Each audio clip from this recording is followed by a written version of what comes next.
Ne me connaissent pas, moi c'est Francine Mbeke. J'ai créé une marque qui évolue précisément dans le bien-être féminin. Donc qu'est-ce que moi j'entends là dans le bien-être féminin? J'arrive et j'aide les femmes à retrouver confiance en eux. Ça peut être lié à la perte de poids, ça peut être lié aux problèmes de la vie courante, ça peut être lié à l'immigration. Donc sur cette chaîne, moi je vous partagerai plein d'astuces pour vous aider à, comme votre psy en fait. J'ai précisément pas beaucoup de temps, j'ai peut-être 15 à 20 minutes pour pouvoir vous expliquer en fait ma vidéo.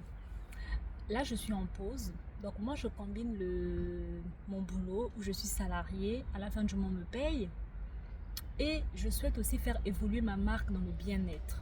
Donc précisément où je vous parle, je suis à l'arrêt de bus de la gare, ma gare la plus proche de là où je travaille. Et à mes heures de pause, je fais évoluer mon entreprise. Et voilà. Je suis venue en Occident, précisément en Europe, en France, en tant qu'étudiante. Quand j'étais dans mon pays, j'avais un bon boulot.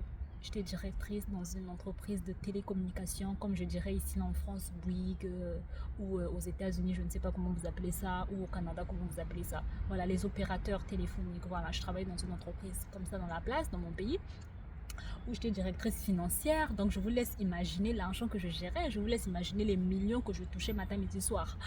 Donc je ne vous fais pas dire que lorsque tu quittes ton pays pour penser avoir une meilleure vie, quand tu arrives dans le pays, c'est pas forcément ce que l'on retrouve. On retrouve pratiquement pas la même qualité de vie que ce que l'on avait auparavant. Non. Quand tu arrives en Europe, que ce soit au Canada, aux États-Unis, la vie elle change. Le temps de te retrouver, c'est pas évident, tu vois. J'imagine, moi quand je suis dans mon pays, à la fin, à la pause, j'étais au resto, j'étais dans les voitures véhiculées, j'avais un chauffeur à ma disposition, j'étais un peu la chef, quoi. Quand tu arrives en Europe, tu reviens refaire tes études, croyant avoir une meilleure vie, c'est de la souffrance. Tu te retrouves à aller travailler au McDo et tout. Eh ben oui, moi que vous voyez là, j'ai travaillé dans les restaurations rapides, pas au McDo, mais l'entreprise d'à côté de McDo, au Burger King. J'ai travaillé au Burger King pendant une période d'été où j'ai travaillé 2 mois et demi comme ça. J'étais quand même contente de mon premier salaire de France. J'étais quand même pas mal, j'étais quand même contente, mais c'était dur. Hein.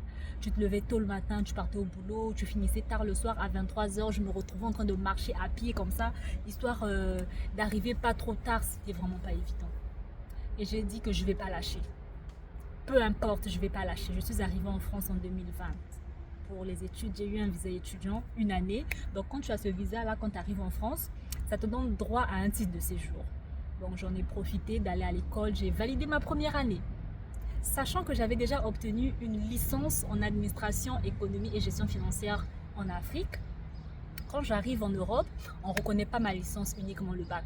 J'ai dit ma vie ne peut pas s'arrêter au bac, je ne peux pas limiter ma vie au bac.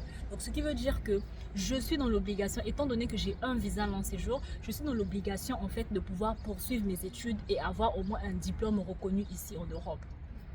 Chose faite, je me suis concentrée la première année, j'ai validé ma première année.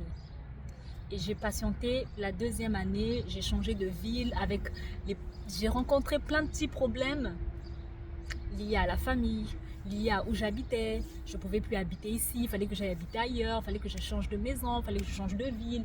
Les problèmes typiques de l'Europe. Parce que quand tu arrives en Europe, ne pense pas que la vie est pareille. La personne que tu penses être ta sœur en Europe te dira que non, il est temps d'aller chercher ta vie et de dégager. La personne que tu diras croire ton frère te dira que non, il est temps d'aller chercher ta vie et tu dois dégager. Donc j'ai fait comme ça, je me suis battue dans ce sens, j'ai dit je ne vais pas lâcher. J'ai changé de maison en maison jusqu'à trouver aujourd'hui ma propre maison. Ma deuxième année en Europe, je suis tombée enceinte et j'ai accouché d'un magnifique petit garçon, je ne vous fais pas dire, un magnifique petit bébé. Grâce à Dieu, il va bien, il grandit en santé, il va à la crèche et moi, j'ai réussi à trouver un travail conforme à ce que je veux. Et oui, moi, j'aime pas porter les cartons. Porter les cartons, là, c'est pas mon truc. Donc, du coup, moi, je veux un boulot où je réfléchis, où je gère des problèmes, des solutions, étant comme à peu près la continuité de ce que je vivais en Afrique. Donc, voilà. Il y aura un petit bruit parce que c'est le train qui va rentrer en gare. Donc, au cas où, il n'y a pas de souci.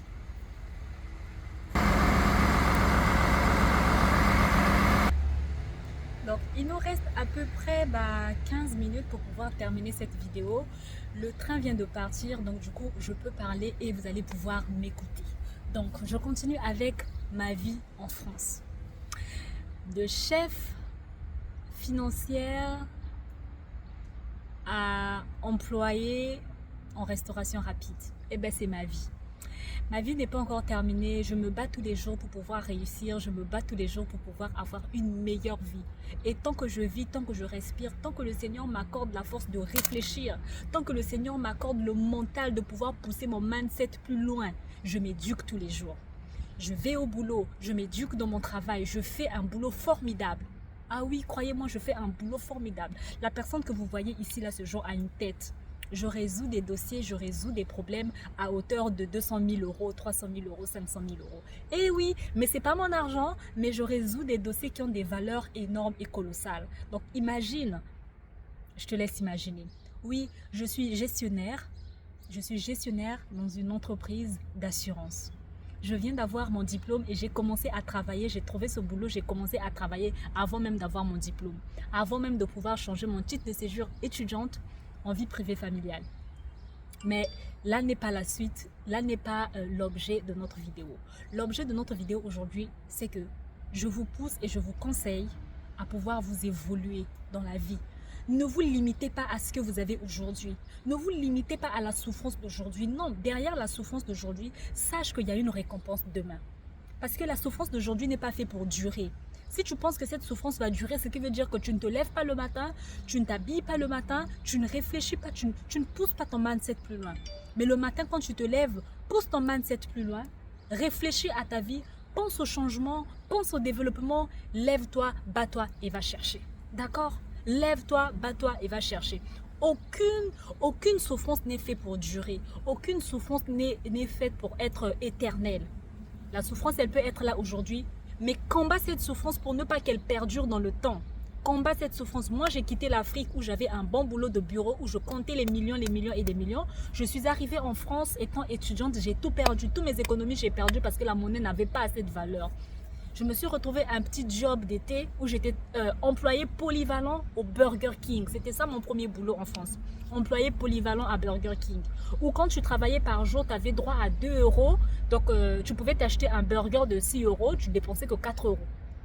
Et aujourd'hui, je me retrouve à être responsable d'un pôle de gestion de dossiers sinistres en assurance à hauteur de 200-300 000 euros. Imagine le portefeuille que j'ai, imagine les dossiers que je gère. Je ne gère pas les dossiers bête là.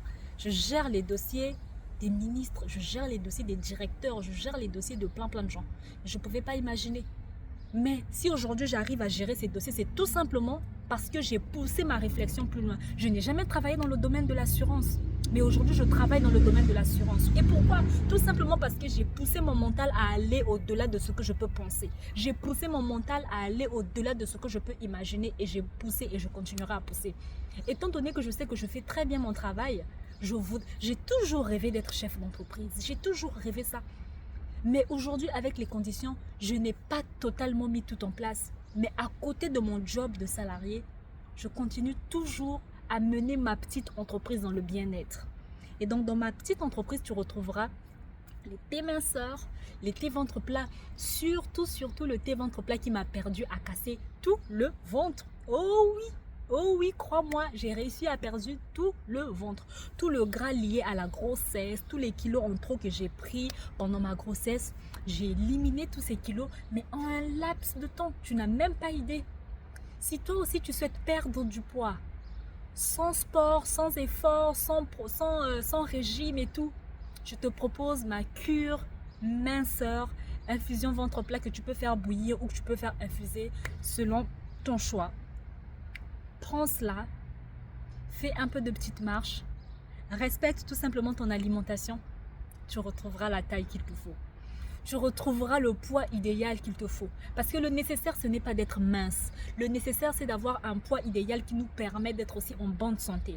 Alors, n'hésite pas à faire un tour dans ma boutique où tu retrouveras aussi des combinaisons gainantes qui vont te permettre de bien gainer ton corps. Ah oui, vous allez remarquer que je regarde souvent en bas. Eh bien oui, je regarde en fait mon téléphone parce que à 14 h, je reprends. Donc, les amis, aujourd'hui, je vais vous parler Aujourd'hui, je vous ai parlé du coup de maintenir la forme en fait. N'hésite pas à pousser ta réflexion plus loin. N'hésite pas à aller au-delà de ce que tu penses. N'hésite pas à faire ce que tu ne sais pas faire. Lorsque tu trouves un offre d'emploi qui t'intéresse, postule. En fait, tu postules et si tu ne sais pas, tu demandes à être formé. Tu vas être formé. Tu verras que si tu as une bonne tête, si tu as une bonne mémoire comme moi, tu vas apprendre très vite et tu vas pouvoir gérer des choses que tu ne pensais pas gérer de ta vie. Mais ne limite pas ta tête en disant que non, ça c'est pas pour moi, ça je ne peux pas faire. Non. Moi aujourd'hui, si tu me dis Français, est-ce que tu peux piloter un avion? Je dis pourquoi pas si je trouve quelqu'un qui me forme. Et bien évidemment, c'est ça mon objectif. Rien n'est impossible à l'homme. Rien n'est impossible à l'homme si ce n'est pas Dieu qui a mis des limites. Non. Donc rien ne m'est impossible moi aujourd'hui, surtout que je suis maman. Je suis obligée de pousser ma réflexion plus loin. Je veux que mon enfant ait une meilleure vie que moi. Je veux que mon gosse ait une meilleure vie que moi. Pas qu'il soit pourri gâté, mais pas non plus que je ne sois pas en mesure de pouvoir satisfaire les besoins de mon gosse. Donc chaque matin, je me lève le matin, je vais travailler. Je me lève le matin, je pousse ma réflexion plus loin. Je me lève le matin et je me pose la question, comment devenir millionnaire? C'est ça. Alors, si toi aussi tu veux devenir millionnaire, lève-toi le matin, lis des livres, regarde des vidéos qui peuvent t'instruire. Ne regarde pas du n'importe quoi, les danses banales sur TikTok, non. Lève-toi le matin, ouvre ton TikTok, regarde des conseils dans ton domaine, dans ta niche. Et mets-les en pratique, tu m'en diras des nouvelles. Car oui, moi je passe beaucoup de temps sur les réseaux sociaux, mais ce n'est pas pour regarder les trucs qui ne m'intéressent pas. Je passe du temps sur les réseaux sociaux pour pouvoir m'éduquer, pour pouvoir savoir qu'est-ce qui est tendance actuellement sur les réseaux sociaux qui peuvent m'aider moi dans ma vie de maman, qui peut m'aider moi dans ma vie de femme entrepreneur, qui peut m'aider moi dans ma vie de couple, qui peut m'aider moi dans ma vie de tous les jours ou de salarié ou tout simplement de femme. Donc je t'invite aussi ce jour à ne pas procrastiner, à te lever le matin, à aller chercher ta vie, à aller gagner ta vie. Ce n'est pas que seulement, je vois plein de gars, je vois plein de gens en fait. L'immigration là, je vois plein de gens. Tu quittes ton pays où tu étais bien, quand tu arrives en Europe, tu deviens femme de ménage. Non, non, non, moi je ne peux pas devenir femme de ménage. Non et non, je le dis tous les jours. Donc si toi ton rêve c'est de devenir femme de ménage chez quelqu'un, ça c'est ton rêve, je respecte. Mais moi mon rêve ce n'est pas devenir femme de ménage. Mon rêve à moi c'est de construire une vie, de laisser une empreinte, de laisser un nom. Je sais qu'avec femme de ménage je ne vais pas laisser d'empreinte. De toute façon je suis nulle en ménage. Mais si tu es forte en ménage, alors je te conseille, oui. Mais moi, je suis nulle en ménage. Donc, tout ce que je te conseille, c'est de te lever le matin. Cherche, entoure-toi, éduque-toi, forme-toi et fais ce que tu aimes faire. Tu verras, ça va payer un jour. La souffrance n'est pas faite pour durer. Mais si la souffrance dure, c'est tout simplement parce que tu veux qu'elle dure. Mets une limite de temps à cette souffrance. Accorde-toi 2-3 mois, une année, 2-3 ans de souffrance. Mais dis-toi après que cette souffrance-là doit finir. Parce que tout ce qu'on récolte, tout ce qu'on sème, on récolte. Si tu penses s'aimer que de la souffrance dans ta vie restera souffrance. Mais si tu penses s'aimer des fraises, des pommes, alors ta vie aussi deviendra fraises et pommes. On récolte ce que l'on sème. Aujourd'hui, moi, je travaille dur, je réfléchis dur. Ma tête, parfois, elle chauffe, j'enlève la perruque, je retire la perruque parce que j'ai trop réfléchi. Mais c'est tout simplement parce que je veux que ma vie devienne belle demain. Je veux que demain, on la sache aussi. Ah oui, cette Congolaise-là, même si elle ne gagne pas des millions, mais elle a quand même bien réussi dans sa vie. En tout cas, l'Europe ne lui a pas fait de mal. L'Europe lui a permis d'atteindre un niveau plus élevé qu'elle avait en Afrique. Et oui, je te donne le même conseil aujourd'hui. Mets-le en pratique et tu m'en diras des nouvelles. N'oublie pas de t'abonner, de liker, de partager à tous tes amis, car ce conseil pourra aider bien plus de personnes que tu ne l'imagines. Allez, sur ce, je te souhaite bonne fin de journée. Bisous.